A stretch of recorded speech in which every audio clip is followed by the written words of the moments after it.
Okay, so welcome back to video 3. This video is the third in a little trio of videos all about how you can use LinkedIn events to populate and fuel your mailing list or your CRM system and that kind of thing. So it's all about downloading a CSV file, which is a comma separated value file. Okay, so before we dive in, I'm just going to ask you to please hit that subscribe button to stay tuned to my channel and give me that little bit of support. I am a small YouTuber and I do very much appreciate it.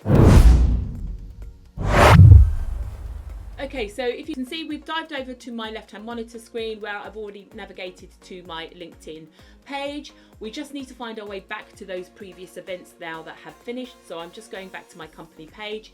Here are all my events, past and present. So I'm going to click on that show all, and then we can see past events that I've run and been part of.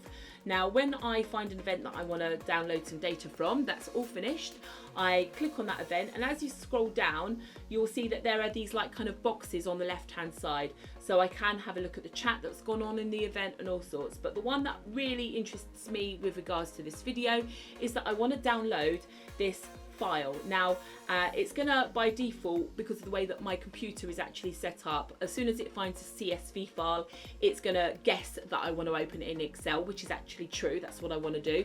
But you might be using maybe Google Spreadsheets or something like that. It might not necessarily be Excel. So it's often easier to save the file first of all before contaminating it, shall we say, with different software programs. Now, just before I hit the save button, the other thing to bear in mind is that it will take the name of the event and it basically puts the dates that this data has been collected from. So the first date is the year 2021, 08 August 27th, but it also goes right up to today's date. So today is the 25th of November 2021, which is why this data is being named this way, the file's being named that way. Now, like all downloads, it will go into your downloads folder. I'm on Firefox, so if you were very vigilant, you might have just seen that download symbol pop up. There's my file, and I can go into my folder and basically into my downloads folder, and there you can see. So obviously I've done this a couple of times whilst practicing before filming this video.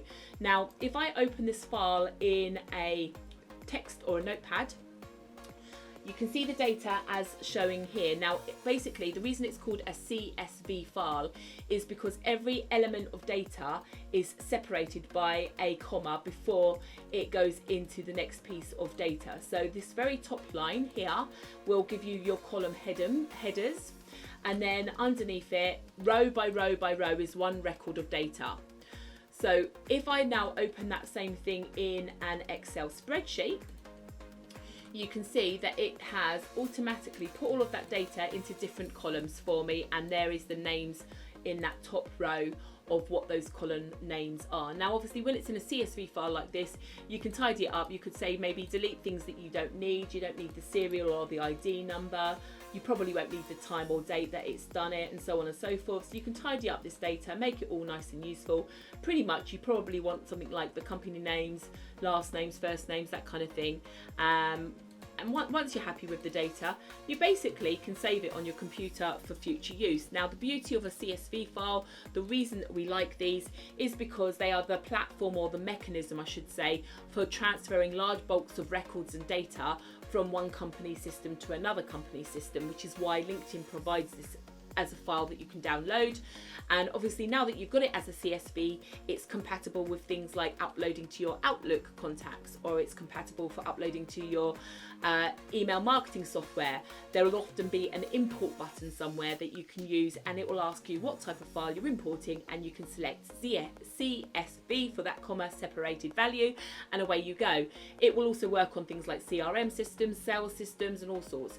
So basically, this is quite a short and sweet video, because now you understand what it is that you're downloading and how you set up the event correctly. The first way in that first video, you basically now have the power, shall we say, to use LinkedIn as a email marketing sort of list growth strategy to promote your events. Obviously you've got the, you know, the double-edged sword there. You're getting the benefit for the event that you're trying to promote, but also you get the ability to import those people into your mailing list as well. So that's it from me today. If you found this video useful, please do click that subscribe button. Stay notified to my channel. I am a small YouTuber. All your support is much greatly appreciated. And if you've got any questions or queries, put them in the comments below. I do dive in regularly and I'll do my best to answer them. Thanks for watching, and I'll see you on another video real soon. Bye!